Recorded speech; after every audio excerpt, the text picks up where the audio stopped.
Hey guys, we're live. I'm Jeff with eBay Addicts, and I got a brand new guest for you guys. It's Dana Invest. How are you doing today, bro? I'm outstanding, and you? I'm doing well. Thanks for coming on today. Go ahead and introduce yourself to our audience, just in case they don't know who you are. You could tell everybody who you are, where you're from, and you could tell them what it is that you do.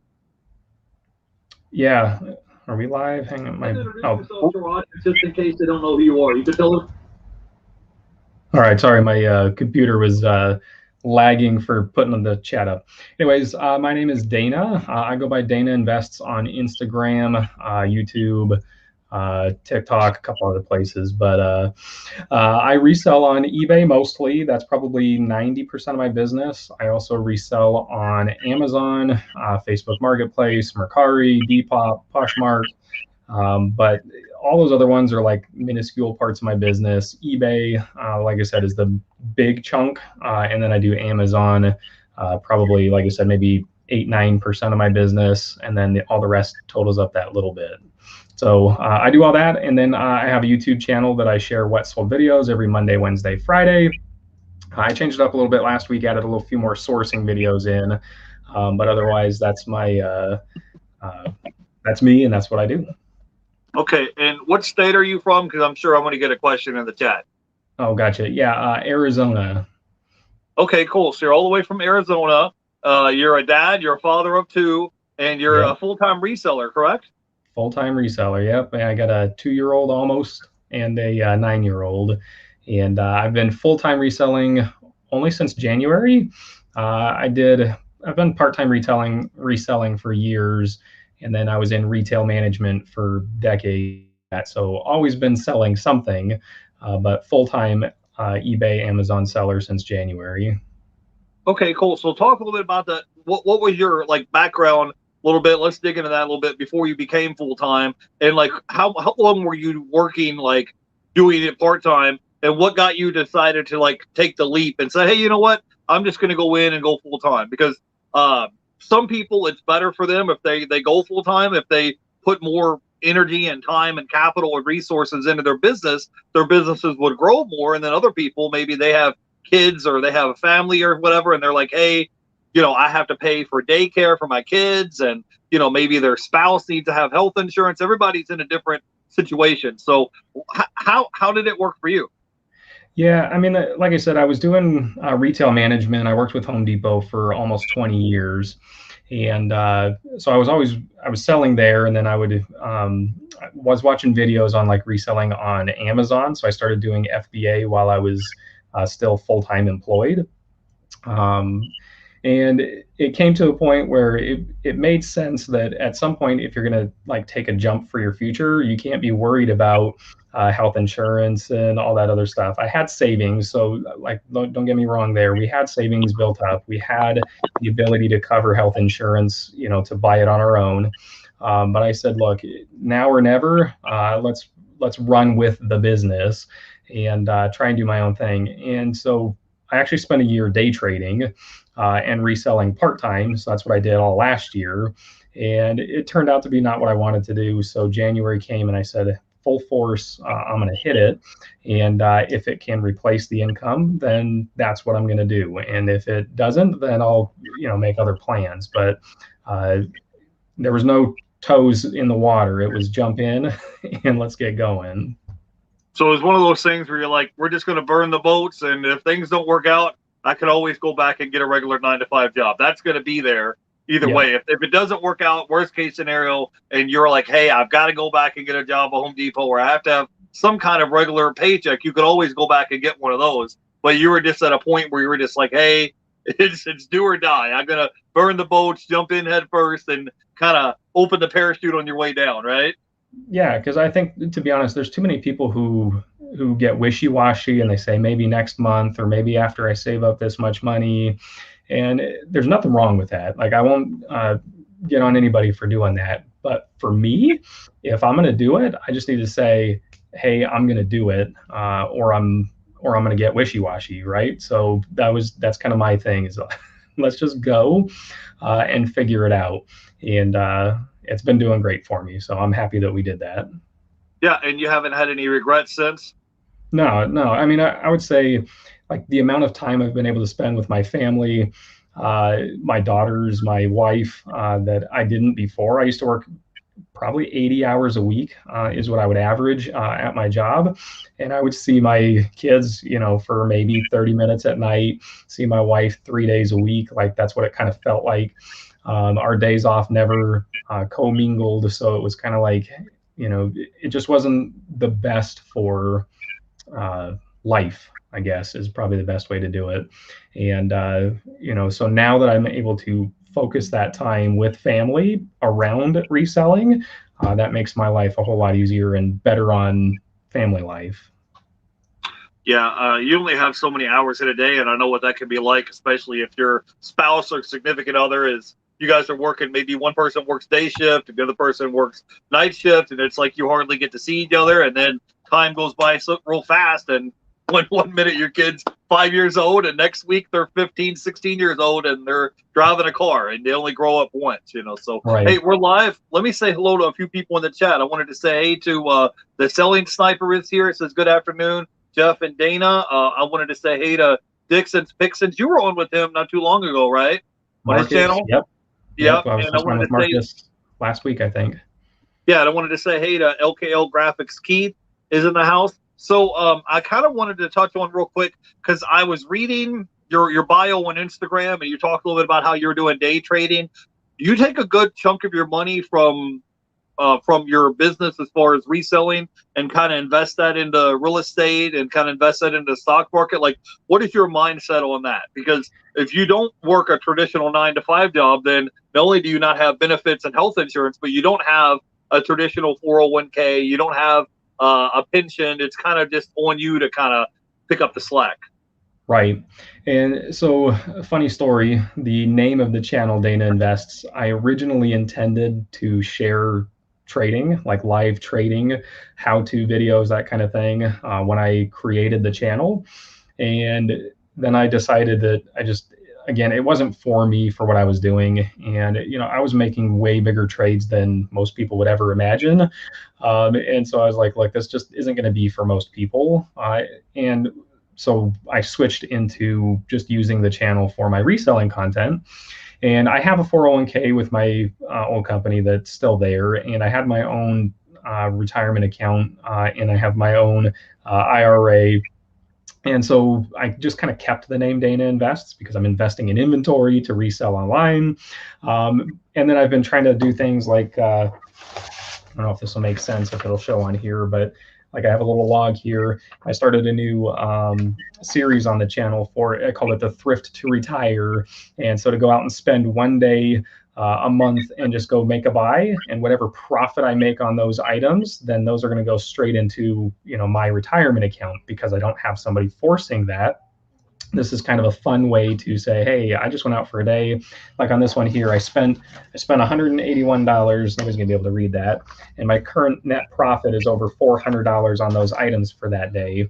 So, at the end of the day, that $400 is in that account, and that account is now at $900.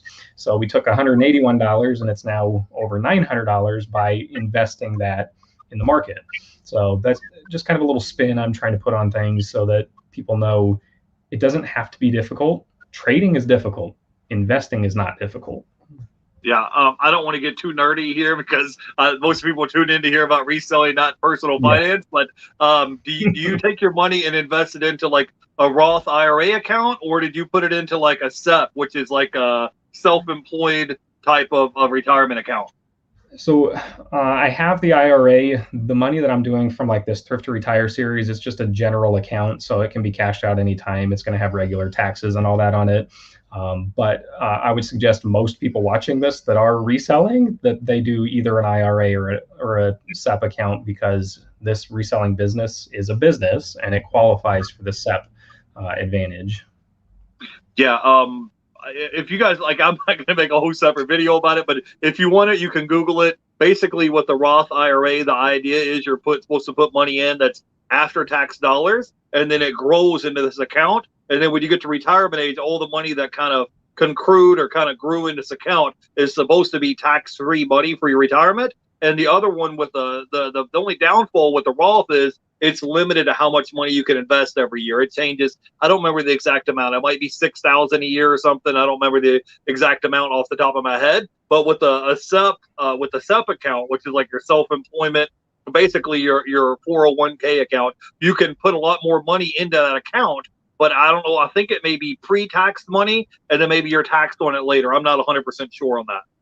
Yeah, no, SEPA should be taxed on it now, or yeah, pre-tax and you taxed on it, or taxed on it now, and not taxed on it later. So, but Well, yeah, for most people, either one of the two. But what I would say for most people, if they're confused or worried about that, just start with a regular old account. Like I've got affiliate links, and you don't have to use them, but on my channel in the description, there's like Webull, or you could go to Robinhood, or any of the one of the ones who has a free commission schedule, so you're not paying to make your trades. Even if you put in $100 or something, you could put it in and buy a share of Facebook, or buy a share of eBay, or buy a share of Domino's Pizza, or whatever you like, and just let it ride, right? If you think it's going to be a good company in the future, buy a share now, and then maybe a week or two later, buy another share. A week or two later, buy another share, and you can mix it up. And that's called dollar cost averaging. And again, it's nerdy stuff, but things that you should be thinking about, because if you don't have a retirement account, then you're going to be thrifting when you're 65, fighting people in the bins.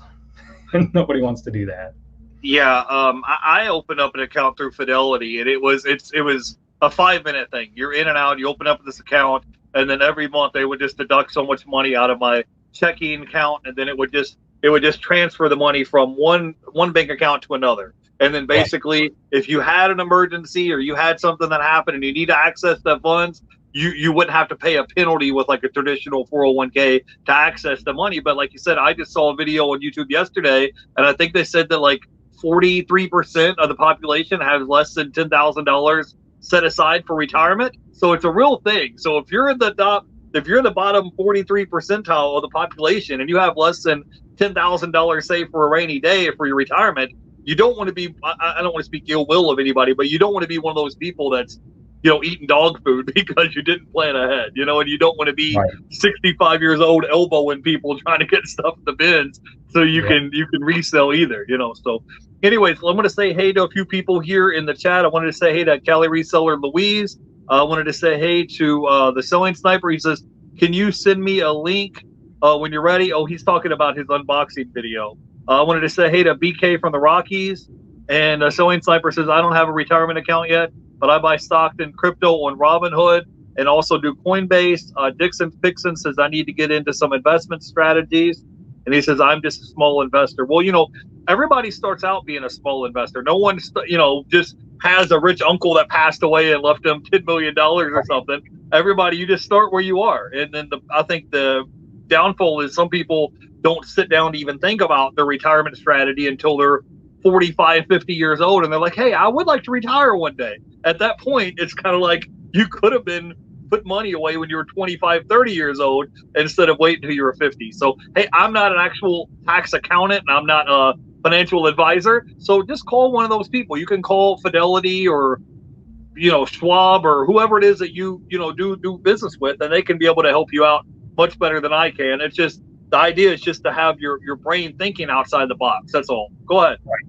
Yeah, and I'll just throw it out there real quick on this one. I was talking with another reseller, and he sells mostly shoes, and we were trying to break it down and make it seem easy, because I threw out a thing that if you put $100 a week away for 20 years and you get the average return, you'll have $250,000 in 20 years, right? By just doing $100 a week. And everybody says, well, I don't have all this money. Well, what's $100 a week? Or if you don't have 100, could you do 25? At 25, you still would have $100,000 at retirement. And the thing that we went back to was, he said, well, look, if I could sell 4 pairs of shoes a week in 20 years, I could have $250,000, right? That was it. If I could take the money from selling 4 pairs of shoes and just put that towards my retirement and not put that into my regular bank account, that's going to put me at $250,000. So it can be that easy. Yeah. The biggest thing that I kind of stuck out to me isn't so much the vehicle of whether it's in a Roth or a SEP or a 401k. The biggest trick, guys, the biggest secret is putting money in the dang account. That's it. That's the biggest secret. It can't compound if you don't put it in there. So I'm not, like I said, I'm not trying to give you guys financial advice. I'm just telling you, we're just having a friendly conversation amongst ourselves. So if you don't put money in the account, like you said, it's never going to get to $250,000. It's never going to get to $500,000 if you don't put the money in the account, because there's nothing for it to compound. It's just like same way with eBay. If you don't list the item, it's never going to sell because you didn't list the item. So it's the same. It's the same general concept. So, anyways, I wanted to talk to you. We'll switch gears to reselling, because I don't want to lose half our audience, because they're just like, they're like, it's the weekend. I want to chill. I don't want to be talking about stocks and mutual funds and all that. So tell me, when you were kind of doing it part-time on the side, did you and your wife sit down and say, hey, I think I'm ready to go in and switch gears and do this resale game full time? And how did that go? Did you guys just sit down and come up with a plan? Or was she just like, hey, you could try it out for 60 or 90 days and see how it goes? Or what was that conversation like for you? Yeah, I mean, basically, I just told her, I said, hey, here's what I want to do. And I said, give me 6 months and let's see how it goes. And that's what I did with the day trading piece of it, and it was working. So the first 6 months was awesome. Second 6 months, not as awesome. And I said, look, this is too much stress, and this is not right. So come January, I'm going to transition, and I'm going to do reselling, and I'm going to give it a year, and I'm going to do YouTube, I'm going to do Instagram, I'm going to do eBay, I'm going to do Amazon, and we'll reevaluate at the end of that year and make sure. And she was like, cool, right? There's no better time than now, right? The world was shut down for COVID and all that fun stuff. And so I was like, if you're going to do it, when is a better time than now? So we had just sold a rental house, so we had plenty of money to cover bills and everything. Even if I didn't make anything, we were covered. And the fact that it is making money, right? We're in, what is that, August right now? I can't even remember what time of the year it is. I was looking at it 2 months ago, and I had already covered the mortgage and expenses for the entire year. And I'm like, hey, that's awesome. You guys already paid for the house for the whole rest of the year. And we're working on profit now, right? So she was very supportive in my request to do these things. Okay, awesome. I wanted to say hey to Steve is in the chat, Resell Dojo. I don't know if you know Steve, but he's awesome. I wanted to say hey to the ATL Flipper. He says, what's up, Jeff and Dana? And I wanted to say hey to AR Edwards, Vintage Flips says, what's going on? Dana and Marcus. Welcome, guys, in the chat. If you guys have questions for our guests, go ahead and drop it in the chat. So when you're outsourcing, where are some of the places that you like going sourcing at? Do you do a lot of yard sales? Do you do thrift stores, estate sales? Where you do a little bit of retail arbitrage? I saw in your video where maybe you picked up some items at Ross and you turn around and resold them on eBay. Where are some of the hot sourcing spots right now for you? So I do all of them, but my favorite is estate sales. I'd say my favorite is yard sales, but Steve, Resell Dojo, is local here, and he'll tell you we have a different window for yard sales than the rest of the country does. It's 115 degrees out and 50% humidity right now, so nobody's doing yard sales. So it's indoor estate sales this time of year. When it comes winter, then it's yard sales. But I do buy retail arbitrage and all that as the smallest portion of my buys. Estate sales are the biggest part of my buys. I spent a whole day out sourcing yesterday and got most, if not all of that listed finally this morning. But that's my favorite, yard sales and estate sales. And then it would be thrifting, and then like retail arbitrage, online arbitrage, that kind of thing. And what are some really hot items that, because I saw in your video, you've been selling a little bit of golf clubs lately, and you've been selling a little bit of media as well. I saw you sold a couple of DVDs lately. What are some hot trending items right now that's selling a lot for you? So my favorite thing to sell is electronics, DVD, VCR combos, cameras, that kind of thing. I can find those really cheap and sell them for a lot of money. So I'm a big fan of those. What's trending for me right now is golf clubs for sure. I just listed, I saw Steve, Resell Dojo, had posted a thing, and he was like, oh, I got a golf club death pile, and it was only 6 clubs. And I was like, oh, I could beat that. I have 40 clubs I haven't listed. And so I listed them, and it was $1,700 in total value that was just sitting in my garage. And I've sold, I think, $400 of that death pile listing that I did on Tuesday. So And Steve also the one who pushed me into buying more media. I had stopped doing a lot of that just because it took a long time to scan through, but now I've got a good kind of process where I can see and know what's selling well. Um, and it just comes from experience, right? So I mean, I hate to say that, but DVDs and media, those are a hard one to just scan through 200 DVDs at the thrift store. But when you're at an estate sale and you can look at them and get normally like a season for $1 or something like that, it's pretty easy to make the buys there. But media is definitely picking up in my sales.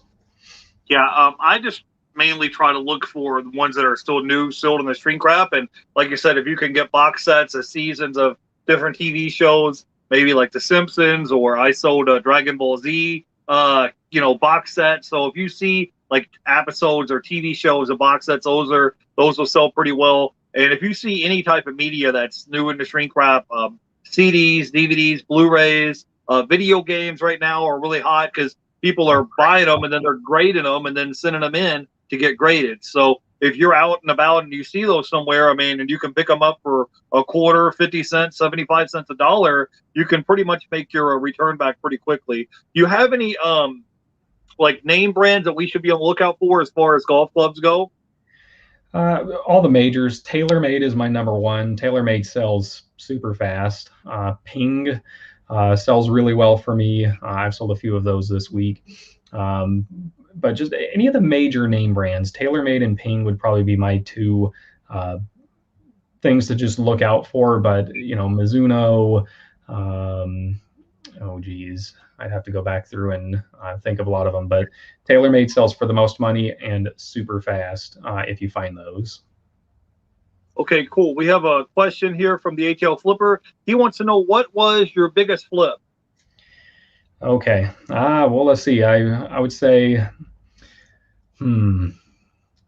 real estate has been my biggest flip. I would say I've done vacant land, bought like 40 acres and split it down to 3 10s and 2 5s and sold those off. We've done a few houses. As far as like eBay side, my biggest flip was a Dr. Seuss book. I sold two of the Dr. Seuss banned books earlier this year, if everybody remembers when that was going on. And my cost was zero because they were in my daughter's bedroom, and I went and grabbed them. And I ended up selling one for about 600 something, and I sold one for almost $900 on Amazon when those came. And then,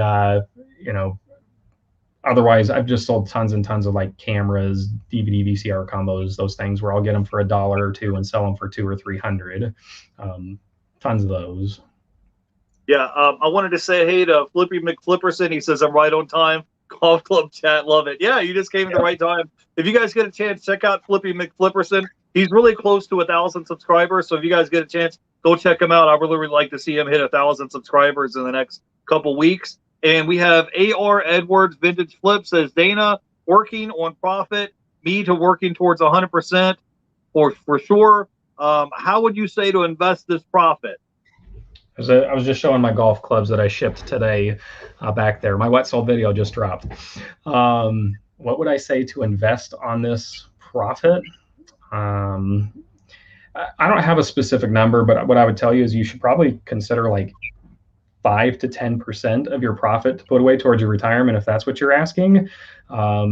Because any more than that, you're probably putting way too much. Any less than that, then you're selling yourself short. 5-10%, you won't even notice. You'll pay that in a promoted listing fee to eBay. So if you would pay 5% in a promoted listing, why not take that 5% profit you made and go buy some VTI or VOO or just a really simple, basic growth strategy, something like that. But hopefully that answers your question.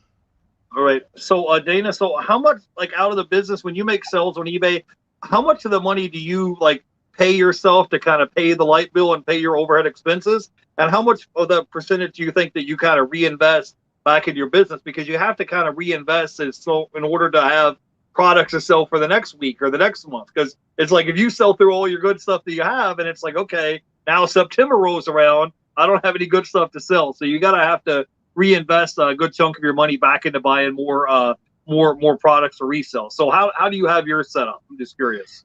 All right. Well, so I'm probably a bad person to ask that because I don't have a budget. And what I mean by that, if I find a deal, I'm going to buy it. And like I had said before, we had sold a rental house, so we have plenty of money to put into the business. And so if I find a deal, I'm going to buy it. And so there's not a set number, but as far as like what do I pay myself? Basically, what I do is I have eBay send the money to one bank account, and then at the end of every week, I transfer $2,000 out of that to my regular account where we pay bills and stuff out of. So I send it there, and then the wife deals with it after that point. But that my job is just to make sure I'm sending that weekly payment to the bank account. Okay, cool. I wanted to say hey to the flipping accountant just jumped in the chat. Hey, we were just talking about stuff right up your alley. We were just talking about putting, retirement accounts, SEP accounts, IRA. I mean, we were just talking about it all. So if you guys have questions for our guests, go ahead and drop it in the chat. And the flipping accountant, if you guys get a chance, check out his YouTube channel. He's been growing a lot. I think he just hit 15 or 16,000 subscribers. So his YouTube channel has been blowing up. If you guys want to see him get some video games for 3 cents at Walmart clearance, you should check out the flipping accountant's channel. So Yeah. I wanted to ask you a question, Dana. As far as like, I've had this issue lately, like yesterday, for example, I went to the thrift store and I was there for, I don't know, maybe 15, 20 minutes looking, and I came home with zero. Like, I didn't see anything there that was worth me, because I don't want to just buy something just to be buying something. Some people have that fear of like not going home empty handed. I don't have that fear. My fear is buying dead stock merchandise and stuff that's not going to sell and have money tied up in non-performing assets, So I try to look like to make sure I'm going to get a good return on my investment. And I just didn't see anything, and the guy even told me, he's like, hey, everything in the thrift store is 30% off. And I'm like, okay, 30% off in theory is a good deal. But if you don't have nothing here that I want, I'm not going to go buy it just because it's on sale. You know what I mean? Because it's already, I'm like, you guys got the stuff for free anyways. So what is your strategy as far as that goes? If you're at a thrift store or you're at a place and you're just not finding anything, do you talk to the guy to see if they have something in the back, or what's your strategy? No, I would say, well, first and foremost, I think I've missed a lot of people just saying hi personally. So I got a few in the chat, but hello, everybody. If I missed you, thanks for coming and hanging out. I have where I live, there are probably 50 thrift stores within 30 minutes. So I have no shortage of needing to find, like being worried about leaving the thrift store with junk or empty-handed. If I can't find something, generally I move on. So I will move on to the next place so I can go hit 15, 20 stores in a day. Like yesterday, I went estate sailing. I hit 12 estate sales and 3 thrift stores. And that's my process, is I just want to burn through. I know what I'm looking for personally. And so I can burn through, skip the things that I'm not interested in, hit the things that I am interested in, and then get on to the next one. I would say the biggest mistake a lot of resellers make is they look at comps and maybe this is okay, maybe I should buy it, and have that worry about going home empty-handed. But what I would tell you is you should be more focused on the sell-through rate. So if there's 5 of that item that have sold in 90 days, and it sold for $100 and you have to pay $20 for it, that sounds like a pretty good margin. But if there's 100 listed and 5 sold, that's a horrible item to buy because the sell-through rate is just junk. So I personally right now, I try and focus on good sell-through rates and good margins. And the only time I'm going to deal with a bad margin or something like that is if it's like, again, super high sell-through rate, and then where it's worth making a little bit less on that money. But I have no concern with leaving a thrift store empty-handed because I know I could be at another one within 5 minutes and find something valuable, hopefully, at that one. Yeah, I'm with you. It doesn't make any sense to just be like, hey, I just hurried up and grabbed these, shoes, or just grab some random item just so you didn't go home empty-handed. Because at the same time, you're, in your brain, you're like, hey, I've already spent the time, I've already spent the gas, I've already spent my time and energy to drive to this thrift store. So you don't want to go home empty-handed. But at the same time, it's like, yeah, but now you have to wait in line and check out. You're having to go through this whole process. And like you said, if the item doesn't have a good track record, and you're looking up sold comps over the past 90 days, and you're not seeing a good track record of this item selling through, then you're basically just buying items that's going to be I guess, filler items or items that's going to be dead stock inventory.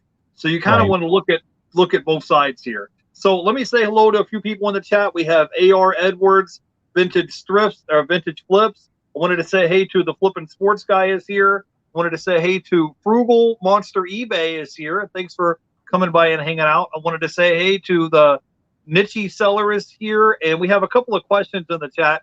Flippy McFlipperson, he wants to know, what is your favorite place to source? We talked about that a minute ago. So Yep. go ahead. Do you want to touch on that real quick? Estate sales. Estate sales, 100% my favorite place to source. There's a retirement community near me that it's like 20 miles long, 20 miles wide, of just over 65 housing. And so every single week they book 10 to 15 estate sales in there, and I can know that I can go hit all those. But yeah, that's my favorite. I got a good one for the flipping accountants question too. Okay, cool. He says, Dana, what is the coolest thing you have bought lately? Well, I shouldn't have bagged it up like this. You'll have to see it on my Instagram story, but I got this camera, and it is a Carl Zeiss Z4 camera, and I got it for $1 the other day at an estate sale. And I said, "Hey, how much for this old 35mm camera?" And she said, $1. And the comps on that are amazing. I just listed that today for $799.99. And that's what the comps show. The last one sold for around that price, and there's a whole bunch that are selling in the $500-600 range.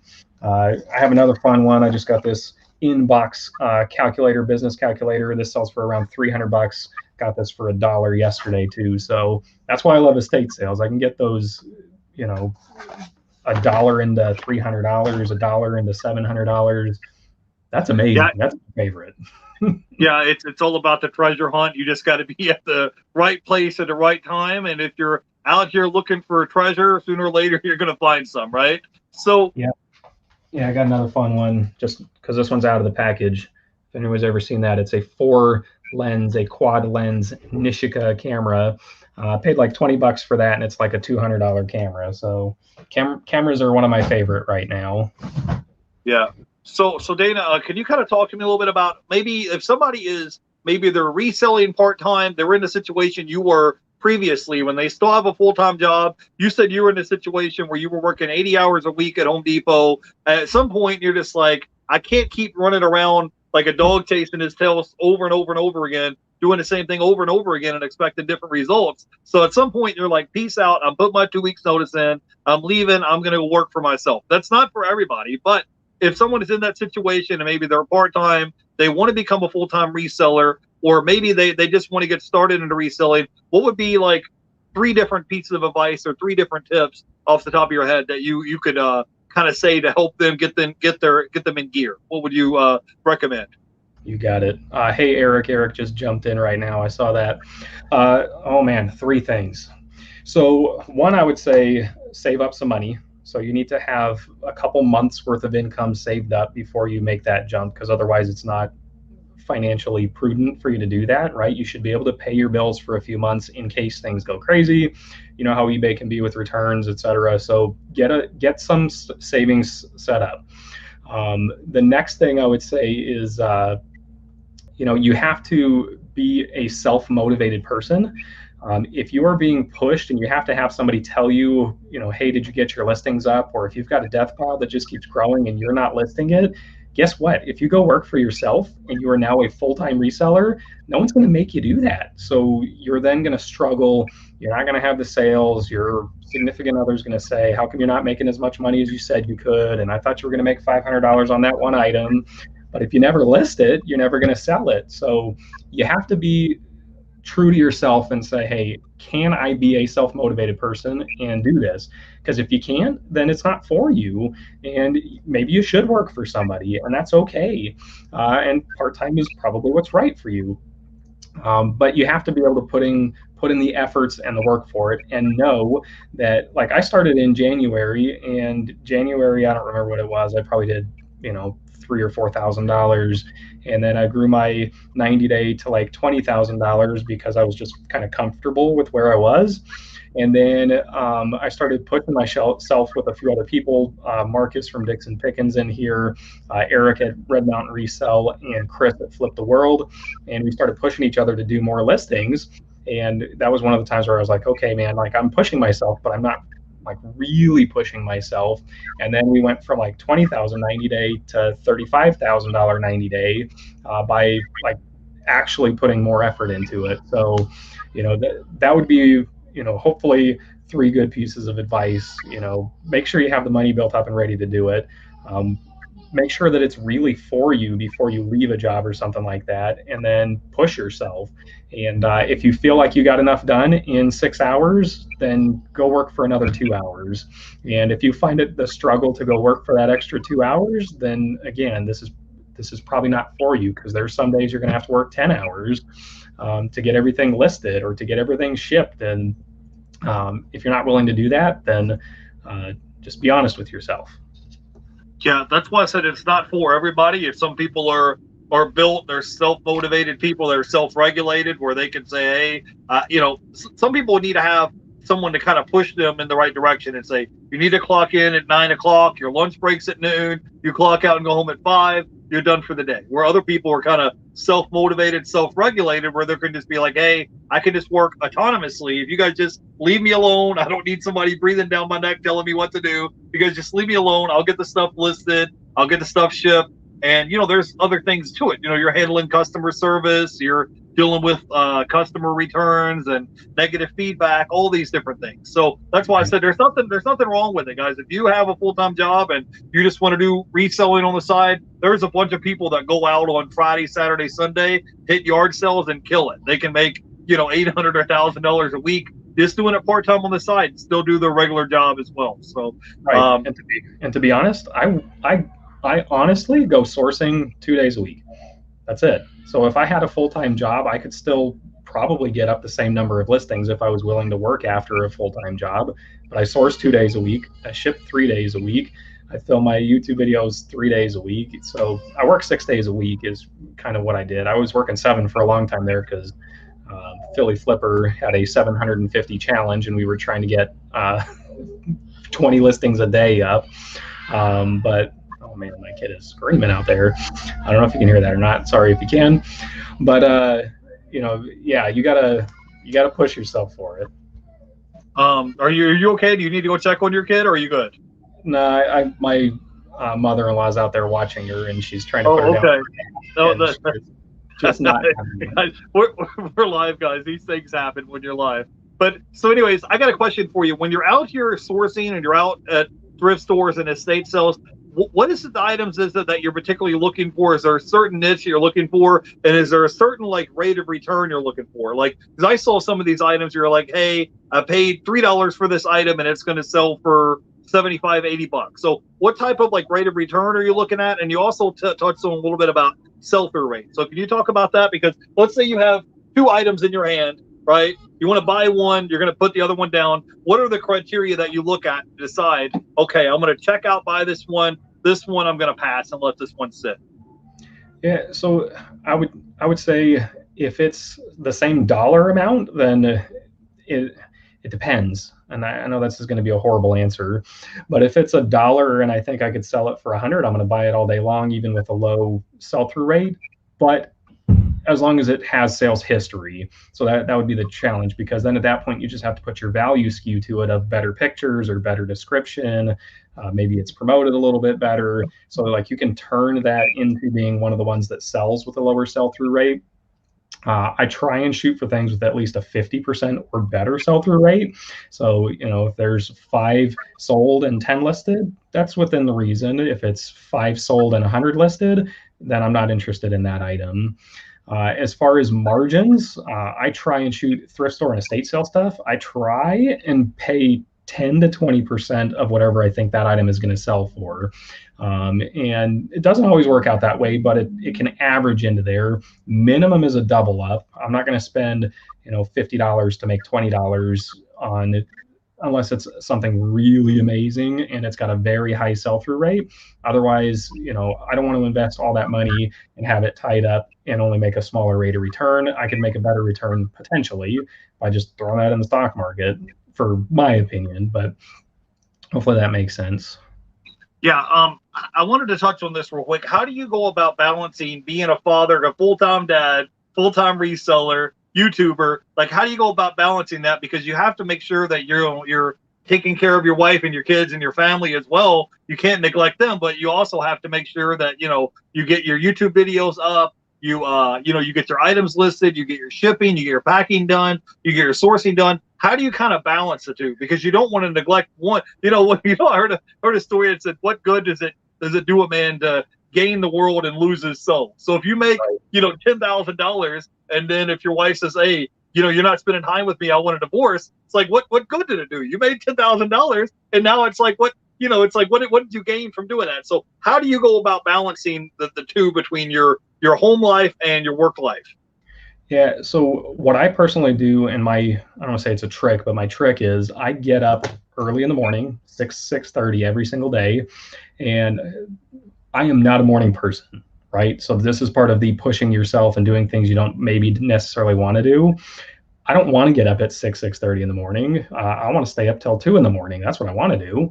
But I will get up early in the morning. I pull my orders, like if it's a shipping day, packing day, whatever. Like today, I got up at 6 a.m. I pulled my 20 orders.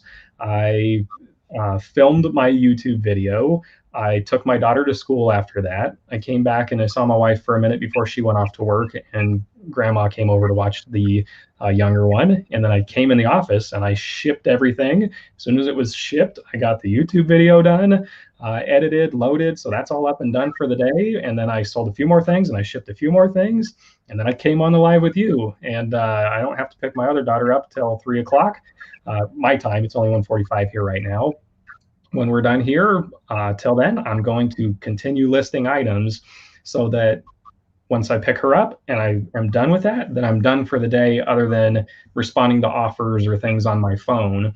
And so I can work from 6 till 3, whatever. That's kind of normally what I'll do, work the 6 to 3, and then I'm off the rest of the day to spend with my family. Okay, cool. I wanted to say hey real quick to Red Mountain Resellers in the chat. Flippin' Sports Guy is here, and we have a question here from Yumi. Says, anyone have any advice, camera advice, looking to get one for YouTube and eBay? Thanks in advance. You want to take that one, Dana? Do you have any camera advice? You know more about cameras than I do. Guys, I just use my cell phone. So as far as listing items on eBay and shoot YouTube videos, I just use my cell phone. And you'd be surprised on how good the photos you can take on your phone. And as far as listing items, to me, it goes by way quicker. If I take an item like this, and I take a picture front and back with my cell phone, it's done in 2 seconds, and you can upload it straight to your eBay store. And I just do better doing that way as opposed to doing it on a desktop computer. But go ahead, Dana. Yeah, so for taking pictures for eBay, I have the newest Galaxy whatever on here. Thing is awesome. It's got macro mode, and so you can get close-up shots and things like that.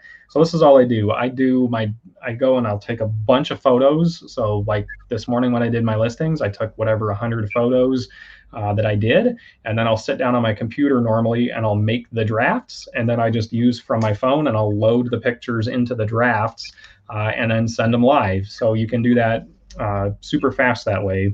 As far as YouTube, I have 2 different cameras. So I have the GoPro 9. If I'm in my office or whatever, like I'm shooting my videos for what solds, I like this one. It's just a lot bigger. It's got the front-facing camera, so you can see what's going on if you're talking to it, something like that. But it's a lot harder. Like if you're wearing this out in the wild, it's going to be a little bit bigger.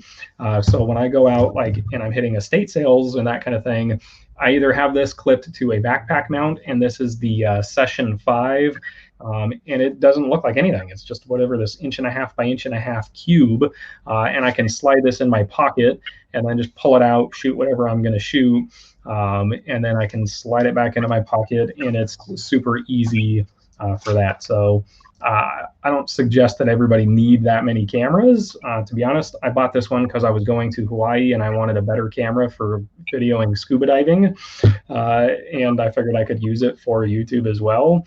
And this one I won from my previous job. I won it on a contest for something, so they gave it to me for free, and I had never used it until I started doing YouTube. Right. So Dana, I wanted to talk to you real quick. What are some of your like goals that you have for yourself, let's say over the next 3, 4, 5 years? Because I know we mentioned earlier briefly that you invest a little bit in the stock market and do a little bit of investment in real estate. You said that you sold one of your rental properties recently. So what in your brain? What are some things, some like maybe milestones or maybe things that you would like to get done over the next 3, 4, 5 years for you? Like, do you have any? Because I know you, if you're a reseller, you're like a hustler. Your brain's always thinking about what you want to do. So, do you have anything like that that you would like to talk about, like that you envision for yourself over the next 3, 4, 5 years? Yes and no. I would say, like, I'm trying personally. I want to get my 90-day to past 50,000, and I know that's a crazy number, but there's people who do that and a whole lot more. And I'm pretty close. I'm at 34 right now, so I think I can get there if I source and do the right things. Um, so that's my like eBay goal. And again, it's just because it's a mental number. It's not because I need that amount of money or anything, but it's like, hey, I think I can do it, so I'm gonna do it. And that's the plan there. We kept the money from selling that last rental with the hope that I can buy one or two more if there is any downturn in the market. So that is definitely a plan that I want to do here is pick back up another rental or two. The market was just so hot and the price was so good, and I had to do it on this last one, or we probably would have kept that one too. But yeah, that's the current plan, is just keep growing the eBay 90-day. I'm trying to get the Amazon number back up a little bit. I neglected Amazon quite a bit over the last year to focus on different things, and my margins are so much higher on eBay, so I'm focusing more there anyways. But that would be my biggest goal: get that 90-day up at that 50 grand, and I feel like I can get that by the end of the year, hopefully. Okay, awesome. Now, I wanted to ask you a question real quick. You said that you also list on other platforms besides eBay. Maybe eBay is like 90% of your business, but you also sell on Amazon, and you mentioned a couple other platforms. Is it worth it to you to you like cross list, or what is your strategy as far as listing a multiple? I get this question a lot. That's why I'm bringing it up. So, what is it worth it to you as far as spreading your eggs out on different baskets on other platforms? How does that work for you? Because you're full time, and this is what you do every day. Yeah, so personally, I don't cross list everything. I only cross list things like shoes that I'll send to Facebook Marketplace and Poshmark, potentially Mercari. I'm selling some retail arbitrage stuff right now.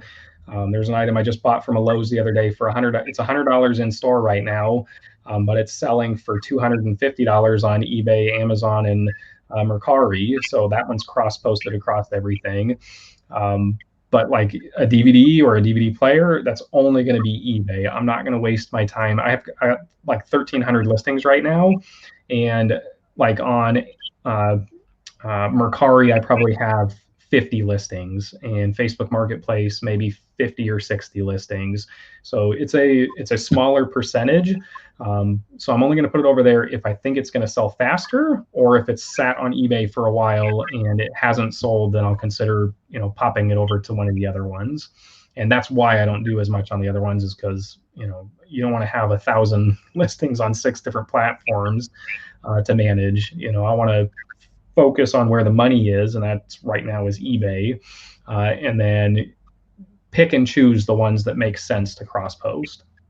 Yeah, I think right now, last time I checked, it was 187 million active buyers on the eBay platform, that people that have checked out and bought something over the past 12 months. So, I mean, to me, it's makes more sense because you have a larger buyer base on that platform as opposed to Macari or Poshmark or one of these other sites. I'm not bashing it. If you guys make sales on those other platforms, that's great. But I would try to focus much more of my energy on eBay if that's where you're generating the majority of your sales. So, anyways, go ahead and tell us a little bit about your YouTube channel, Dana, so people can go by and check you out. You do a little bit of sourcing videos, what sold videos, what type of content you make?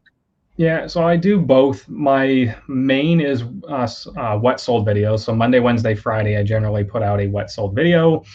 Like today, it was $580 or something, $400 in profit, and I've sold some stuff since then. But I show what I sold, I show what I paid for it, and I tell you where I got it, so you can kind of get an idea if it's a state sale, thrift store, church sale, whatever that is. Retail arbitrage, I show those too.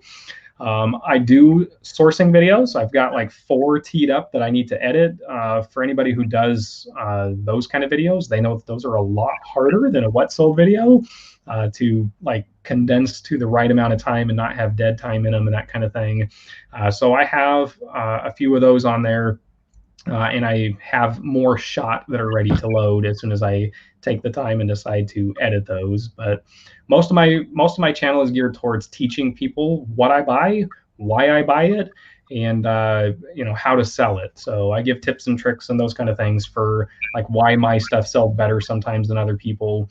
Like I'll throw out one for anybody watching right here. We got like 17 live right now, and like DVD VHS for players. I sell a ton of those. And if you list yours and it's just a regular old picture of a DVD VHS combo, then you have a okay chance of selling it. If you add the cables to your picture, if you add the DVD blanks and maybe a VHS blank and a remote, you can price yours $100 or $200 higher than everybody else and still sell it. So, you have to put, again, it's called a value skew. In a business term is why is mine a better value even though it's more money, right? So the value is you don't have to find a cable, you don't have to buy a VHS, you don't have to buy the DVD blanks, you don't have to find a remote, and people will pay extra for that. So just find your value skew for the items that you're selling. Okay, awesome. I wanted to say hello to a few people in the chat. I wanted to say hey to Twin Pillars is in the chat. Says Metallica rules. I wanted to say hey to LKL Graphics. Keith is in the house. He says now is the time to sell. Real estate is at an all-time high. Wanted to say hey to Kyle Taryn is here. I hope I pronounced your last name correctly. Wanted to say hey to Zombie Bargain Hunter is in the house. So you guys get a chance to check out the Zombie Bargain Hunter. I wanted to say hey to the Flippin' Sports guy. Dixon's Pixons is here. Red Mountain Resell and the Selling Sniper. Anybody else in the chat that I missed? So, Dana, go ahead and tell everybody where they can follow you at on YouTube and Instagram so they can go by and check you out. I have all your links in the description below, but let them know where they can go by and follow you. Awesome. So at Dana Invests on Instagram, just all one word, Dana Invests, like invests in the stock market. And then it's Dana Invests, 2 words on YouTube. If you search that, you should find me, no problem. Yep. So we had a good time. We've been chatting for almost an hour. I appreciate you coming on. I could probably talk to you for another hour just about stocks and real estate and mutual funds and all that stuff, all the boring stuff that people were just like close their ears to. But go ahead and follow our guest. He's a wealth of knowledge. You can maybe learn a thing or two, maybe some items that you can be on the lookout for. And he shows you items that he sells on his YouTube channel. And I'd like to see you hit 1,000 subscribers before Christmas time. So I think you can do it, man. As long as you keep hustling, you're going to get there for sure. So go ahead and follow our guest. I wanted to say hey to Mo, just stopped by, Reseller Niche. Hey, Mo, what's up? So, Dana, do you have any words of wisdom you can leave our audience with? Look, I would just say push yourself. There's a whole bunch of things. I want to talk about Metallica. I want to talk about that real estate, but I'm not going to do it. Hit me up on Instagram if you want to talk about that, but push yourself. And if you can't push yourself right now, then find other like-minded people who will help push you. And again, like there's 3 people that have been in the chat, or at least 2 today of the 3 that we do a daily back and forth of making sure that they got their listings up. And if it wasn't good listings or good quantity or good dollar amount, whatever, we're going to call them out on it, kind of like a little bit of an accountability thing. So push yourself and surround yourself with the right people who can help push you too. And whether that's for YouTube, whether that's for reselling, whether that's for your personal job, whatever. And just make sure you're having fun with it. So hopefully you guys enjoyed the live today. This was fun. Jeff, thanks for having me on. Really appreciate it. I didn't get all the chat, so forgive me if I ignored you over there. Apologize. But yeah, definitely, I'm at like 775 subs right now and trucking along slowly. But I only started YouTube in February, so I'm still fine with that.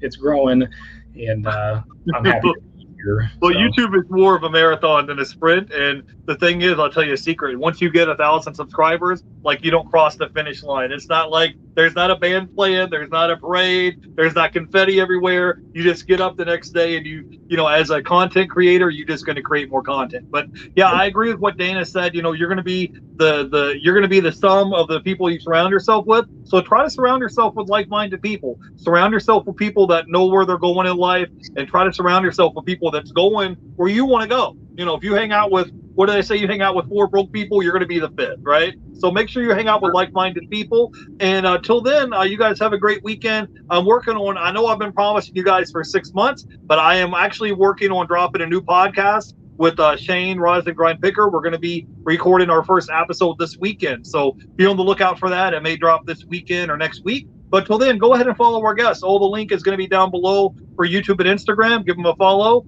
Until then, I will see you guys next week. You guys have a great weekend. I'll see you guys later. Bye, everybody. Thanks for coming.